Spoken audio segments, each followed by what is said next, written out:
Good morning. Happy weekend, friends. So, in a couple minutes, when I'm done with this, I'm going to go ahead and drop the meal plan for this week and get some things taken care of. I'll be replying to your messages. So if you have anything for me, if you're thinking about the coach discount or you have a question about modifying your order, you can drop a comment here or you can hit my inbox and we will chat it out. But I wanted to talk about a couple different things. So first of all, you might have caught my live this morning that I deleted because you don't want to watch me sweat and huff and puff. No, you can watch yourself do that. But every single morning, except for Sundays, Katie and I decided we're taking Sundays off. We show up and we do a Zoom. And so we're kind of playing with the times because we really would like to have more of you participate. I know that this would have been something that really would have helped me get accountable and get some momentum on my own journey when I was first starting out. And so that's why I do it. I mean, yeah, it offers me accountability, hopping on a live Zoom. And when I want to take a break or look out the window or go pet my cat or change the laundry or something. We have all these excuses and all these things that tend to get in our way. It's just part of being normal and human. And so for a lot of you, if you're not getting a lot of momentum yet on your home workout journey, I think that this is a really integral part. And so that's why we're doing it. It helps us, but really it's an extra tool in your tool chest. So if there's a reason you're not getting on the lives, if you don't know about it, if you don't understand what it is, there's a pinned post. You can check it out. And really, it's just you doing your own thing. You hop on the Zoom, you can do yoga, you could do some stretching, you can do your workout, you could do DVDs. I don't really care. We're all doing different things.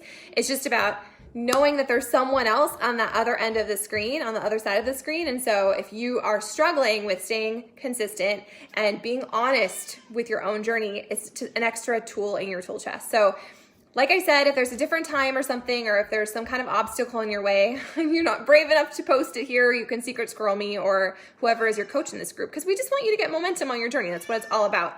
Yes, Fart. Yes, you believe in them. I believe in you as well. Okay, so I've been reading this book for 500 years.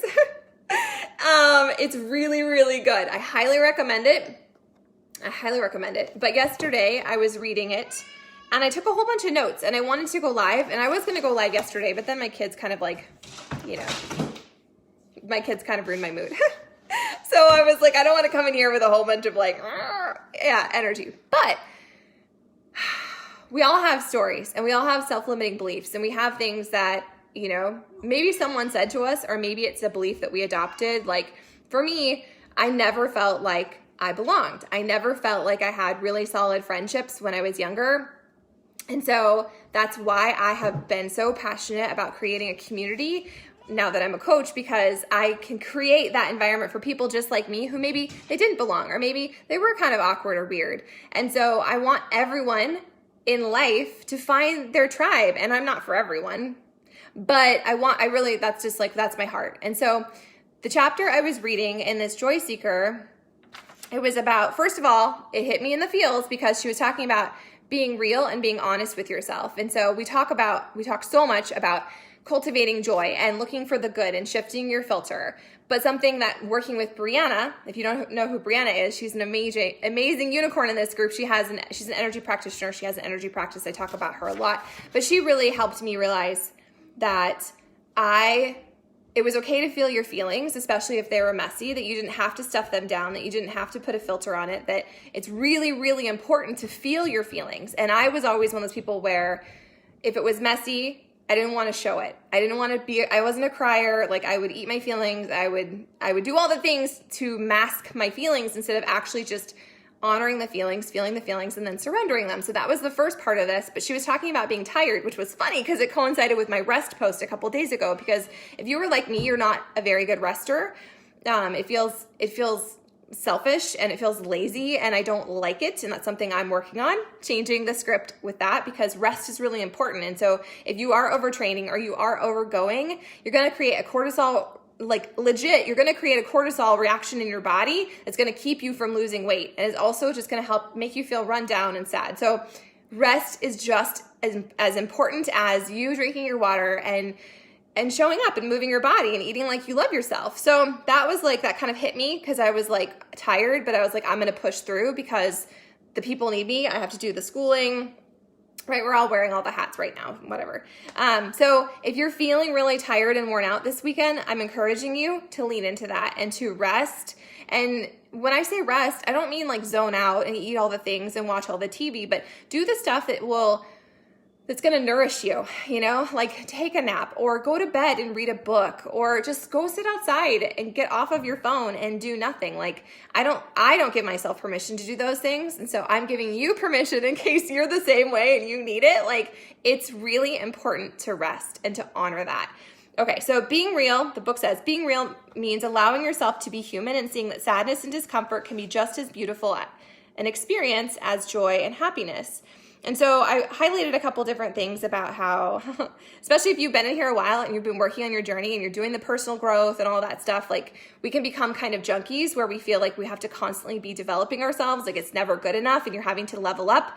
That people like us, if you're doing that, put so much pressure on ourselves to be happy that we believe feeling bad is bad. And if you're not happy, you feel like you must be doing something wrong. We beat ourselves up feeling pressure to have a happy life because we're the experts or the leader or the coach, and we should know how to achieve it. So they focus on living their best life and avoiding anything negative.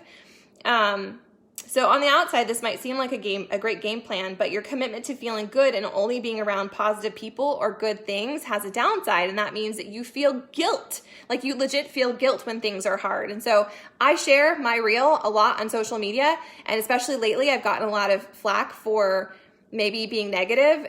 And I don't ever post or share my reel or my struggle as it like, I don't want people's sympathy. That makes me really uncomfortable. When people like trying to high five me and bolster me, that's never how I post. I'm just posting that way because number one, I've realized it's okay to have the feelings, right? If you don't allow them to come out, if you don't honor the feelings, the not so pretty ones, the messy, sometimes icky ones, if you don't honor those, they're going to come up it's just like a weed. You can kill the weed in this area, but if you don't deal with the root, it's going to come up in another area. And so for me, for so long, I felt like I had to have it together and I needed to be looking for the good and always shining the light on the positive.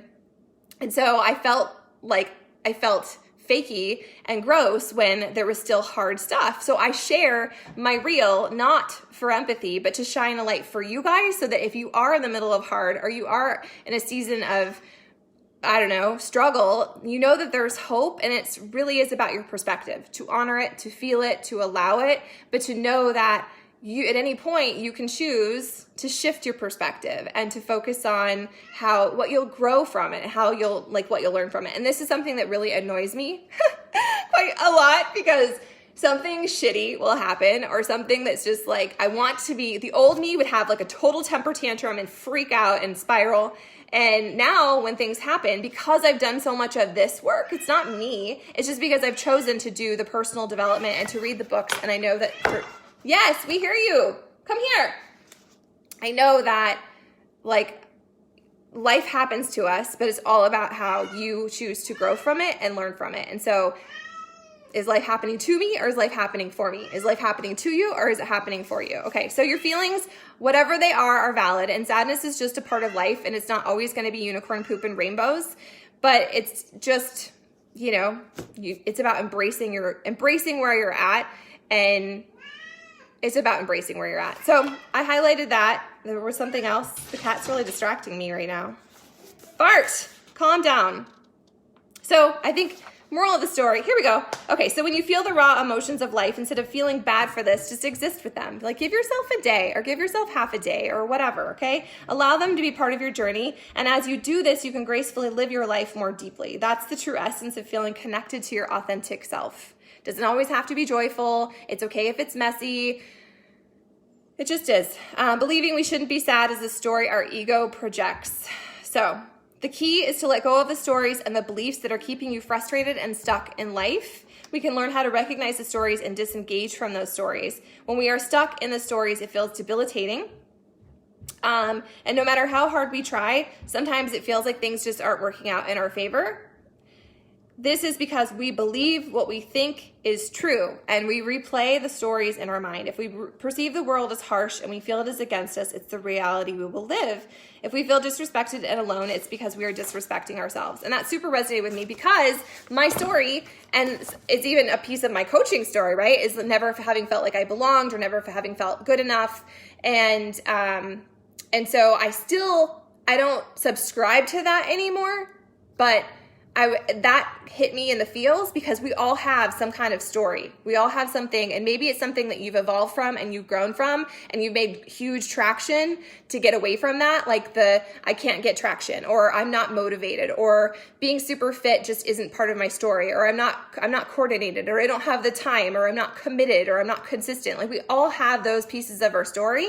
And so even if you've done the work, even if you've been here for a while and you're continuing to work on becoming the next level version of yourself, there's nothing wrong with doing a quick audit and seeing, is that story coming back up? Are you putting pennies in that story? Are you depositing money and time and energy and thoughts into that story? And so I had kind of a gut check, like the not belonging and not feeling good enough. And I had some things happen in my real life where I was like, that's still part of my story. It's not my past. Like I'm still allowing that to be part of my story. And so I'm sharing that with you, not to get all these like, I love you messages. It's just, what is your story? And maybe you are brand new here. This is your week 1 or your month 1 or whatever. You're finally in it to win it. Like, what is your story? What have you been believing? What Kool-Aid have you been drinking? And how do you need to shift it? We don't ever want to that's part of our past and part of our history. And it's I think it's something to really honor because it's created you, right? And it has helped mold you into who you're going to become, but you're the author of your story. You are the one writing the story right now. You are the one that is driving your bus, and you can choose that if the old you and the old habits and the old thoughts and the old people and friendships, if those aren't serving you, if they're not building you up, if you don't walk away and feel excited and empowered and grateful, then it's time to shift some things. And so I can't tell you how your story should shift. I can tell you all day long that I think affirmations are super powerful. And I just want you to take that back today, to take back your ownership and your responsibility of your journey, that you're the author of your story, and the stuff that's happened, you can't control outside people or circumstances or any of this quarantine stuff. Like, you have no control over that, but you have control over how you choose to show up and what energy you're going to put into making sure you get your water in, or reading something that inspires you, or listening to something that really fuels you, and plugging into a space, a community, a positive group of people who are going to cheer you on. And so for some of you, you might not have that in your real life. Like, this might be what you need to plug into. And if that's the case, I'll be your BFF. We don't even have to know each other in real life. But like, if you're in this group, I believe in you 100%. And I want you to know that every single one of you can have whatever it is in life that you've wanted or dreamed of. It's just about honoring the feels, right? Not stuffing them down because they're messy or imperfect, and then changing the story that you're still drinking. And so last weekend, I gave you all a challenge. And you know what? True transparency, I didn't do my own challenge. So it's on my list today to do it, is to journal, to brain dump all the things, all the like wordy thoughts, and all the like, I can't do this, and this is too hard, and it's uncomfortable, and I don't know if I'm good enough, or blah, blah, blah, whatever. Puke it all on paper, and then either tear it up into a gazillion pieces and flush it down the toilet, or set it on fire. We are the ones who are the authors of our story. And it's no one else's responsibility for us to get traction or to find motivation or to suddenly just have everything be different. Like, you have to show up every day. You get to show up every single day and to pay the rent and to do the work. And it's time well spent, even if it's 5 minutes, 10 minutes, 15 minutes, like every single teeny tiny ounce of effort that you put into your journey and your transformation, it's 100% worth celebrating, and it's 100% worth it. So this weekend, if you have a laundry pile like I do, and you have all the things that are on your to-do list, and maybe the weather's glorious and you're excited to get outside, that's awesome. I want you to go live that life. But I want you to remind yourself that you taking care of you needs to be at the top of your list. It's no one else's responsibility. It's not your spouse or your family's. This is on you. And if you flip that, instead of being like, oh crap, it's on me, I have to find motivation, I have to show up. If you flip it and be like, I get to show up today. I get to choose myself. I get to do the work. I get to be my own superhero. Nobody else is going to save me. I get to become her. And you might not feel like her, but you can think about who you want to be. And then you just step into her one day at a time, maybe half a day at a time, Yeah. So that's my thoughts for you today. I hope that you choose yourself and that you choose to not just celebrate all the ways you're showing up, but to be so proud of yourself for all the ways you're showing up. Your story, what's happened to you in the past, is a part of you, but it doesn't define today unless you let it. So I believe in you guys. I'm going to share that meal plan here in a minute. And I hope that if you didn't take time this last week or last weekend to brain dump all the things, your worries, your hurts, your sads, your frustrations, your self-limiting belief, if you haven't done that yet, freaking do it today and then release it. Will it be magical? Will you suddenly not have those thoughts? No, but you've drawn a line in the sand and you've reminded yourself of how epic you are and how totally worth it is to show up to your life. True story. So if you need anything, I'll be in my inbox in a little bit. I'm going to share that meal plan here in a second. And then, I'll be doing laundry after I do something else that fuels me, that inspires me, and that reminds me of why my journey matters, you guys. So anyways, happy weekend. I hope you rock it.